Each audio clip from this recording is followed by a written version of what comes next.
संकेत ऑफिस जाने के लिए तैयार हो रहा था। वो आईने के सामने खड़ा अपने बालों में कंघी कर रहा था। उसकी पत्नी दीक्षा किचन में गर्मा गर्म पराठे बना रही थी। तभी दीक्षा का मोबाइल फोन जो उसके बिस्तर पर रखा हुआ था वो बज उठा। संकेत ने फोन देखा तो उस पर डिम्पल कॉलिंग लिखा आ रहा था। उसने गंदा सा मुंह बनाया। तभी दीक्षा की आवाज किचन से आई, संकेत मेरा फोन बज रहा है। अरे देखो तो किसका है। डिम्पल का है। तो उठाओ ना, देखो तो क्या बोल रही है। लेकिन संकेत ने डिम्पल का कॉल पिक नहीं किया। इस बीच कॉल डिस्कनेक्ट हो गया। तभी एक बार फिर से डिम्पल का कॉल आने लगा। संकेत ने मोबाइल उठाया और उसे लेकर दीक्षा के पास गया। लो तुम ही बात कर लो ना। तुम भी संकेत, हद करते हो। डिम्पल तुम्हारी साली है। तुम उससे ऐसे बिदकते हो जैसे कि वो तुम्हें खा जाएगी। ये कहकर दीक्षा ने फोन उठाया। उसके फोन उठाते ही, ओए कहाँ थी तू? इतनी देर से फोन क्यों उठाया? सुबह सुबह ही जीजाजी से रोमांस कर रही थी क्या? अरे यार, शादी के बाद सुबह सुबह रोमांस पति के साथ नहीं, किचन में पराठों के साथ होता है। पराठे बना रही हो तुम्हारे जीजाजी के लिए। ऑफिस का समय हो रहा है ना। सही है। सुन, मैं 3 महीने के लिए बैंगलोर आ रही हूँ। ऑफिस की ट्रेनिंग है। सच? सुबह सुबह तो तुमने मस्त खुशखबरी दी है। आजा, बहुत दिन हुए तुमसे मिले हुए। यहां मिलकर तीनों खूब मस्ती करेंगे। डिम्पल दीक्षा की मौसेरी बहन थी। दोनों बहनें कम दोस्त ज्यादा थीं। दीक्षा ने डिम्पल के आने की बात खुशी खुशी संकेत को बताई तो उसका मुंह उतर गया। कब आ रही है वो? परसों की फ्लाइट है उसकी। परसों? इतनी जल्दी? कितने दिनों का प्लान है? संकेत ने ये बात ऐसे कही जिसे सुनकर दीक्षा ने उससे कहा, क्या बात है? डिम्पल के आने की बात पर इतना ठंडा रिएक्शन? अरे जीजाजी लोग तो साली के आने पर खुश होते हैं, और एक तुम हो जिसके चेहरे का रंग उतर गया है। नहीं, ऐसा तो नहीं है। मेरा रंग क्यों उतरेगा? संकेत डिम्पल के आने की बात सुनकर नर्वस हो गया था। जब वो कार ड्राइव करके अपने ऑफिस जा रहा था तो उसे डिम्पल के साथ अपनी मुलाकात याद आ रही थी। 2 साल पहले की बात है। संकेत दूल्हे की ड्रेस में बहुत ही हैंडसम लग रहा था। वो स्टेज पर खड़ा था। वरमाला की तैयारी हो रही थी। तभी, वाह जीजा जी, आप तो बहुत ही हॉट लग रहे हैं। जी कर रहा है कि आपको हक कर लूं। डिम्पल की बात सुनकर संकेत उसे घूरने लगा तो डिम्पल ने हंसते हुए कहा, क्या बात है, ऐसे क्यों घूर रहे हैं? कुछ करने का इरादा है क्या? संकेत अब भी डिम्पल को घूर रहा था। तभी डिम्पल जोर से खिलखिलाते हुए बोली, अरे जीजा जी, आप इतनी टेंशन क्यों ले रहे हैं? मैं कोई गैर नहीं, आपकी आधी घर वाली, I mean साली हूँ। डिम्पल नाम है मेरा। वरमाला के स्टेज पर यही थी डिम्पल के साथ उसकी पहली मुलाकात। बहरहाल संकेत और दीक्षा की शादी हो गई। जब वो दीक्षा को विदा करके ले जाने लगा तो डिम्पल उसके पास आई और उसके कानों में कहा, क्यों जीजा जी, रात को सोने तो दोगे ना दीक्षा को, या फिर पूरी रात? डिम्पल की बात सुनकर संकेत झेप गया। उस मुलाकात ने संकेत के मन में डिम्पल की एक अलग ही छवि बना दी। फिर उन दोनों की कभी मुलाकात तो नहीं हुई, लेकिन 2-3 बार फोन पर बात हुई। तो क्यों जीजा जी, अरे कभी आप भी तो फोन कर लिया करो अपनी प्यारी और हॉट साली को। जी करूंगा। कब? रात को? पर रात को तो आप कुछ और कर रहे होंगे ना? फिर डिम्पल खिलखिलाकर हंस दी। संकेत उस दिन ऑफिस में भी अपसेट रहा। खैर, डिम्पल के आने का दिन आ गया। तुम भी चलती ना एयरपोर्ट डिम्पल को लाने के लिए? अरे संकेत, देख नहीं रहे कितना काम पड़ा है घर पर? अगर तुम्हारे साथ आऊंगी तो खामखा बहुत देर हो जाएगी। तुम चले जाओ ना, मैं तब तक लंच तैयार करके रखूंगी। उदास मन से संकेत एयरपोर्ट गया। जब वो एयरपोर्ट पहुंचा तो डिम्पल की फ्लाइट लैंड कर चुकी थी। वो एयरपोर्ट के बाहर काले रंग की मिनी स्कर्ट में खड़ी थी। जैसे ही संकेत वहां पहुंचा, उसने दौड़कर उसे गले से लगा लिया। संकेत का दिल जोरों से धड़कने लगा। क्या जीजा जी, बहुत तड़पाते हो आप। कहाँ रह गए थे आप?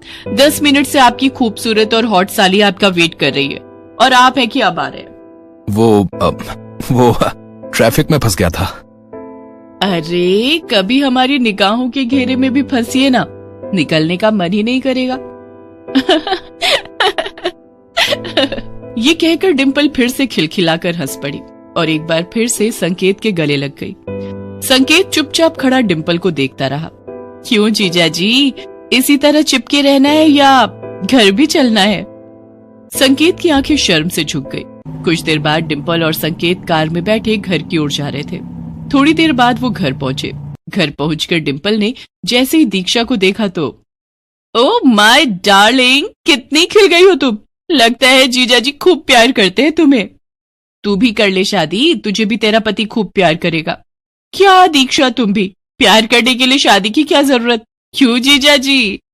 ये कहकर डिंपल ने संकेत की ओर देखकर आंख मार दी।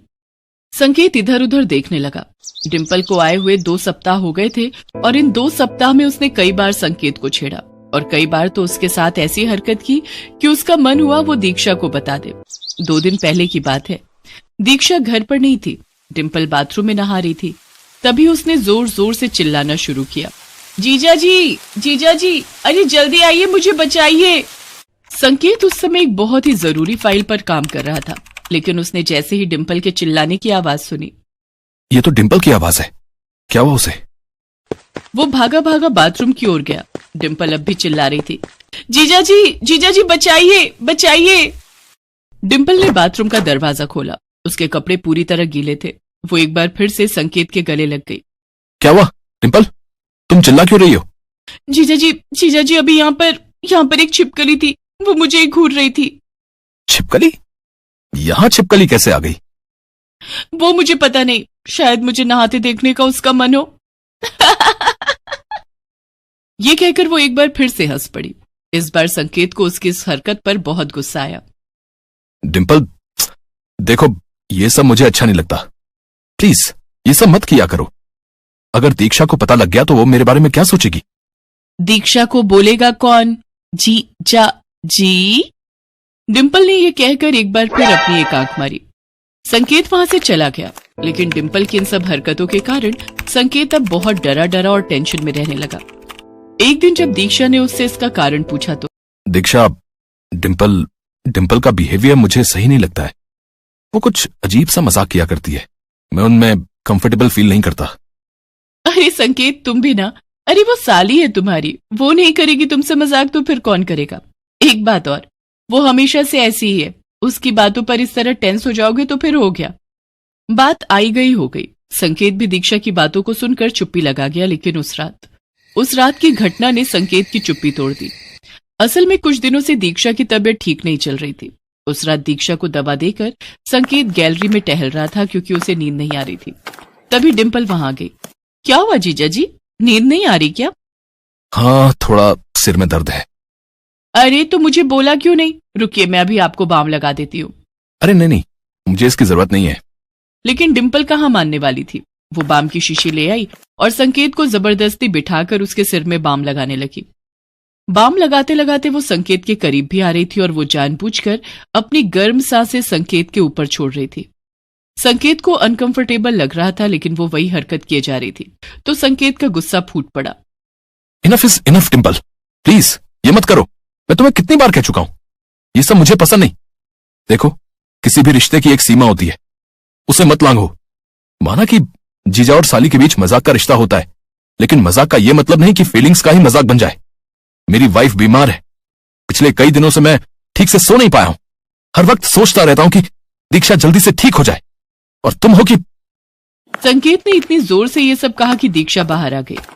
अरे दीक्षा, तुम क्यों बाहर आ गई? आई एम सॉरी संकेत, तुमने मुझे पहले भी बोला था, लेकिन मैंने ही सीरियसली नहीं लिया। डिंपल, संकेत सही कह रहे हैं, मजाक के रिश्ते की आड़ में कुछ भी करने की छूट नहीं दी जा सकती। आई एम सॉरी डिंपल, लेकिन तुम हमें अकेला छोड़ दो और खुशी से रहने दो। हालांकि डिंपल को भी अब अपनी गलती का एहसास हो गया था। उसने उन लोगों से माफी मांगी और अगले ही दिन वहां से चली गई।